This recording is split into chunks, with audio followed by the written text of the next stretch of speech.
अक्षरशः महाराजांना घरदार विकायची वेळ येते की नुकसान भरपाई देण्याच्या नादात। आणि मग स्वर्गातून विठ्ठल प्रसन्न होतो आणि स्वर्गातून विठ्ठल अशी ओंजळ करून ते धान्य त्या शेतकऱ्याच्या खळ्यात ओततो आणि ते खळं शेतकऱ्याचा तुडुंब भरून जातं, शेतकऱ्याला अपेक्षेच्या दुप्पट धान्य मिळतं आणि तुकाराम महाराज वाचतात। असा तो सीन आहे। आम्ही टाळ्या वाजवायचो लहानपणी की अरे वा वा वा वा विठ्ठलांनी त्यांना मदत केली, पण तो खोटा सीन होता। अहो तुकाराम महाराज इतके हतबल होते का? बघा त्यातलं खरं काय असेल तर त्या शेतकऱ्याला दुप्पट धान्य मिळालं अपेक्षेपेक्षा। ते कशामुळे मिळालं असेल?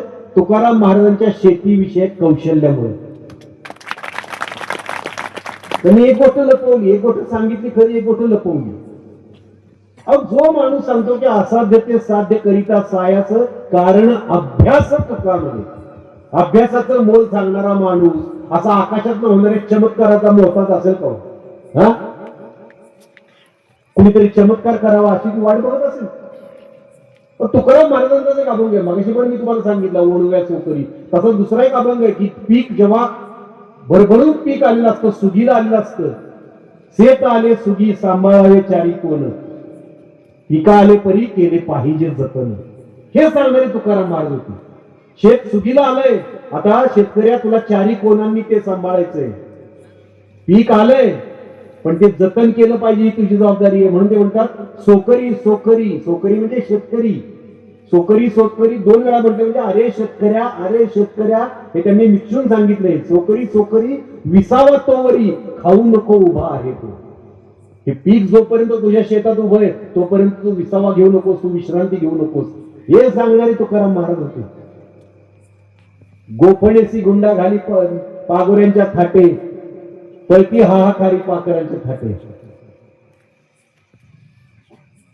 पेटवणी आगटी राहे जागा पालटुनी, पडिल्या मान बळ बुद्धी व्हावी दोन्ही। ते सांगतात की रात्रीच्या वेळी चारी बाजूने आगटी पेटवत राहा म्हणजे जनावर पीक खाणार नाही। पडिल्या मान बळ बुद्धी व्हावी दोन्ही, शेतकऱ्यानं शेती करताना बळाचाही वापर करावा आणि बुद्धीचाही वापर करावा असं सांगणारे तुकाराम महाराज। सिनेमात असं दाखवले की भजन म्हणून बसलेत आणि पीक खाऊन गेले। अभंग बघा ना त्यांचे, ते उत्तम कृषी तज्ञ होते। जमिनीला वापसा आल्यापासून त्याची मशागत कशी करावी, बी कसं पेरावं याच्या पण त्यांचे अभंग आहेत। पिकाला अंकुर फुटल्यापासून पीक पूर्ण वाढ होईपर्यंत त्याची काळजी कशी घ्यावी याचे शेकडो अभंग आहेत,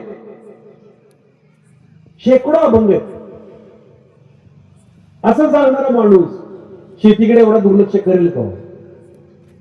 आपण आता आपल्या बुद्धीनं समजून घेतलं पाहिजे की तुकाराम महाराज काय होते।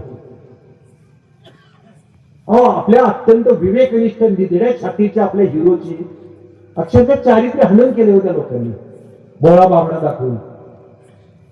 भोळे बाबडे नव्हते ते, अतिशय बुद्धिमान असे संत होते आपले, ज्यांना बहुजन